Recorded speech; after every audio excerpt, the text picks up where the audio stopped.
श्रीपादराजं शरणं प्रपद्ये। सद्गुरुनाथ परमपिता परमात्मा श्री गोपाल बाबा महाराज की जय। श्रीपाद श्री वल्लभ चरितामृत लेखमाला, लेखक क्रमांक 106, तामिळनाडूतील पळणीस्वामी आणि हिमालयातील ब्रह्मकमळ। मानवी शरीराने पीठिकापुरम मध्ये अवतरण्यापूर्वी श्रीवल्लभ या प्रदेशात येऊन गेले। त्याला 108 वर्षे झाली। माझ्यावर त्यांनी अनुग्रह केला। सध्या ते ज्या स्वरूपात कुरोपूरला आहेत त्याच स्वरूपात ते इथे आले होते। त्यांची दिव्य लीला अगाध आहे। श्रीपाद इथे होते त्याच वेळी हिमालयातील बद्री क्षेत्रातील बद्रीनाथाची महायोगी ब्रह्मकमळांनी पूजा करीत होते। तिथले एक ब्रह्मकमळ श्रीवल्लभांच्या श्रीचरणी पडलेले मी स्वतः बघितले, जे देशकालातीत आहे। श्री पळणीस्वामींचे हे दिव्य बोल ऐकून मला खूप आनंद झाला व मी या अनिर्वचनीय अनुभूतीचा आस्वाद घेतला। मी त्यांना विचारले, स्वामी, ब्रह्मकमळ कसे असते व कुठे असते? त्याने पूजा केली तर दत्तप्रभू प्रसन्न होतात असे तुमच्या बोलण्यावरून जाणवले, तेव्हा कृपा करून याचा खुलासा करावा। ब्रह्मकमळ स्वरूप। श्री पळणीस्वामी कृपादृष्टीने माझ्याकडे बघत सांगू लागले, श्री महाविष्णूंनी ब्रह्मकमळांनीच सदाशिवाची पूजा केली होती। श्री विष्णूंचे नाभिकमळ म्हणजेच ब्रह्मकमळ। या कमळाने दत्तप्रभूची पूजा केली तर भक्ताला ऐहिक व पारलौकिक ऐश्वर्य सिद्धी प्राप्त होते। दिव्य लोकातील ब्रह्मकमळाचे प्रतिरूप हिमालयात दिसते। हे ब्रह्मकमळ वर्षातून एकदाच उमलते, तेही मध्यरात्रीच्या सुमारास उमलते व सकाळपर्यंत म्लान होते। हे कमळ उमलताना त्यातून निघणाऱ्या मंद मधुर सुगंधाने सारा परिसर दरवळून जातो। हिमालयातील योगी साधक याच्या अद्भुत दर्शनासाठी वाट बघत असतात।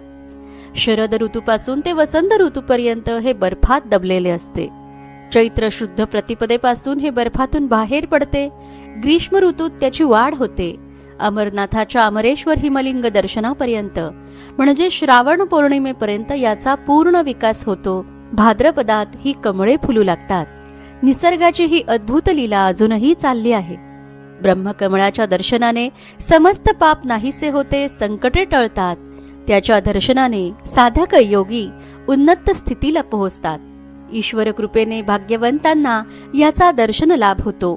बेटा शंकरा, मी 10 दिवसांची दीक्षा घेऊन योग समाधीत राहू इच्छितो। श्रीपाद श्रीवल्लभ संपूर्ण चरितामृत ग्रंथ अध्याय 3। विचित्रपुरातून माधव नंबूद्रीसह शंकर भट्ट तामिळनाडूतील चिदंबरम जवळील पर्वतराजीत येतात व तेथे पळणीस्वामींची भेट होते। हे वर्ष आहे 1336। त्यावेळचा वरील संवाद आहे, ज्यात श्रीपाद श्रीवल्लभ या प्रांतात 108 वर्षांपूर्वी आले होते, म्हणजे 1228 साली श्रीपाद येथे आले होते व त्यावेळी ते सध्या कुरोपूरला ज्या स्वरूपात आहे त्याच स्वरूपात होते, म्हणजे श्रीपाद सदोदित 16 वर्षांचे दिसतात हे सत्य आहे।